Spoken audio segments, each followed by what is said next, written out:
ito pa, isa masakit, mga kababayan ko. Dahil nga po dito sa pagsasampa ng impeachment complaint. Ng tatlong grupo, kaya lang mas mabilis yung isa na kongresista at saka yung isang abogado, yun po yung nauna. First come, first serve. Ang problema sa dalawa, o isa pa na natanggap o nasama, yung pong kanila Mike Defensor, mga kababayan, hindi ho tinanggap eh. Diba? Wala na ho. Ngayon, ang sinasabi mga kababayan, paano yan? Mahina nga yung unang sinampa. Problema nyo, bakit nyo pinayagan? Bakit kasi natutulog kayo sa pansitan at naunahan kayo? Diba? Dapat kasi nagmadaling araw kayo. Diba sinasabi na natin nung araw yan, unahan. Kung sino mauna, di siya ang una. Ngayon, kung babagal-bagal kayo, di siya next year na kayo. Pwede naman kasi yun di ba? Pwede naman next year na kayo. Di ba? Eto na, pakinggan natin si Luis Tro. Pasok! As a matter of fact, wala nang pwedeng humabol. Kasi ito yung paulit-ulit kong sinasabi. Basta may magarating na impeachment complaint sa Justice Committee, following the Francisco ruling, no? It completes the initiation process and therefore it bars all subsequent impeachment complaints against the same impeachable official. It likewise triggers the running of the 1-year prohibition period. I'm sorry, balikan ko lang po yung sabi.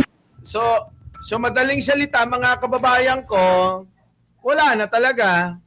Yung impeachment complaint laban kay Pangulong Bongbong Marcos, hindi na nila maasahan at hindi na nila magagamit yan bilang propaganda sa parating na mega rally daw nila. Oo. Di ba mga kababayan ko? Sinabi ko naman yan noon pa na gagamitin yung mga yan para bala sa mga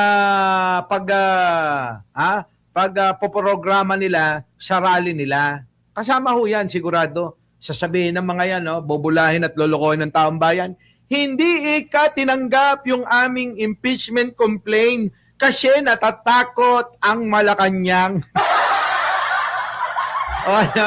Asahan nyo, pustahan tayo. Ganyan na sasabihin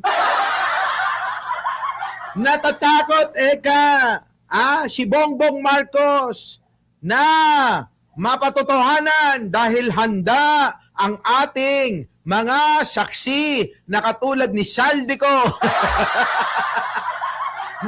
Putik na yan, mga kababayan. Ganyan ang gagawin ng mga yan. Pambobola. Ngayon, wag tayo lumayo sa issue. Dahil ang issue talaga ngayon, mga kababayan ko, yung pagkampi ng mga makapiling mga pro-China, siya ambasador na bumastos sa ating mga leader ng bansa at mismong sa ating mga Pilipino. Taranta, sabi ng ating bugwit mga kababayan sa kabila, taranta daw talaga sila. Natataranta. Sobrang taranta. Sabi ko nga sa inyo baka nga si Marcoleta sa sobrang taranta niya lumabas ng bahay na hindi suot ang piluka.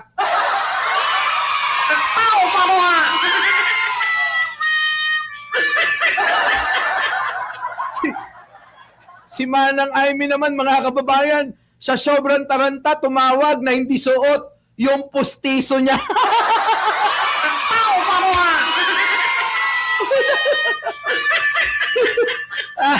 Diba? Ganun yun, mga kababayan ko ba? Sobrang taranta nila. Nung sumugod po ang taong bayan, diyan po sa may Chinese embassy. Grabe talaga, siguro si Marcoleta, katawagan yung Shishong, Shishay, Piluka. Puta, hindi alam yung gagawin, mga kababayan Nakalimutan ng isuot yung piluka.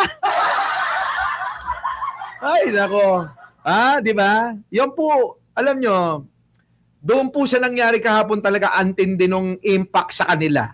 Talagang mga kababayan, lahat nagtatawagan, pati nga ako kinamusta.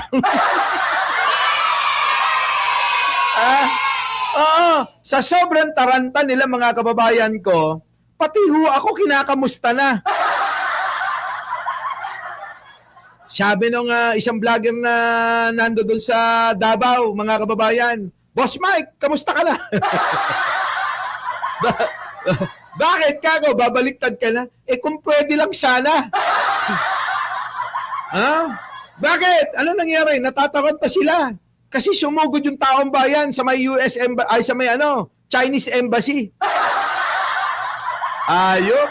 Antindi mga kababayan yung nila, yung mga ano ba nila? Taranta, eto na. Balikan natin to, bigyan natin to ng reaksyon mga kababayan ko. Pasok ito Pakinggan nyo maigi kung bakit wala na ito. Basura na ho itong impeachment complaint laban kay Pangulong Bongbong Marcos. Hindi na.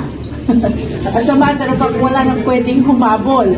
Wala nang pwedeng humabol. Kaya ikaw, Mike Defensor, umuwi ka na lang. Asikasuhin mo na lang yung kandidatura mo sa Quezon City. Kasi ito yung paulit-ulit kong sinasabi. Basta may makarating na impeachment complaint sa Justice Committee.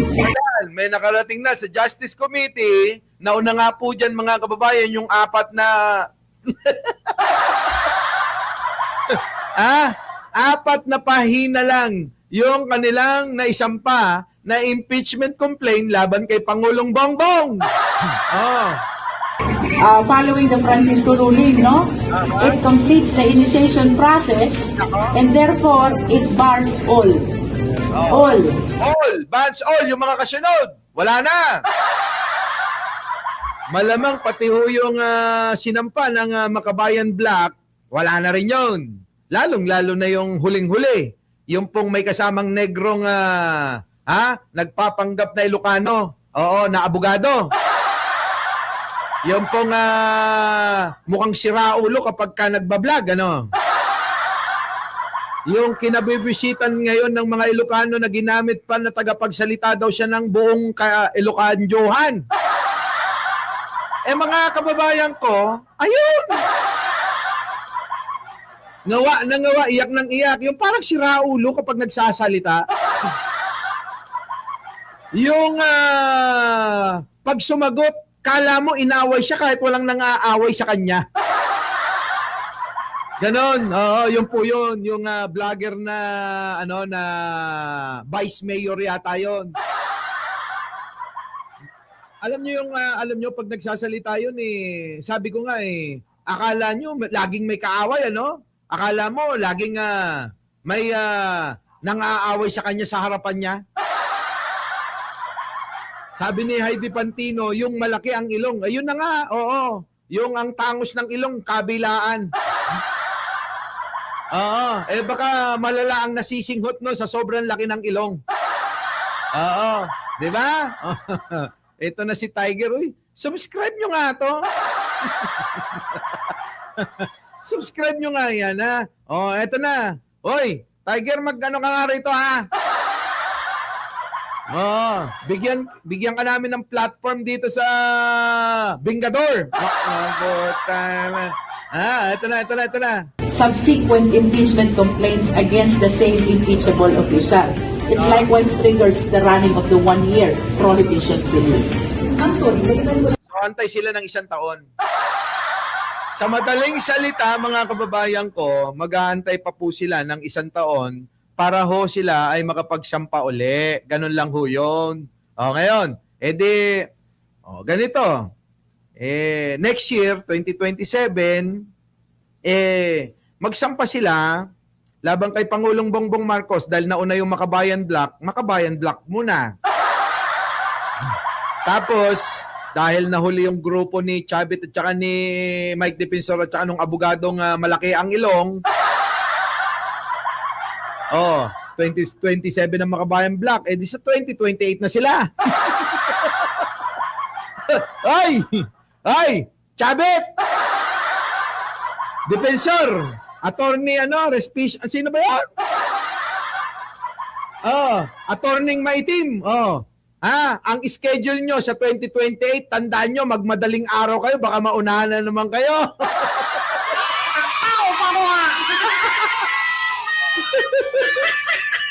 Putik na yan, mga kababayan, 2028, kasagsagan na ng eleksyon. Tapos nagsasampa sila, mga kababayan, ng impeachment complaint labang kay Pangulong Bongbong. Ala na.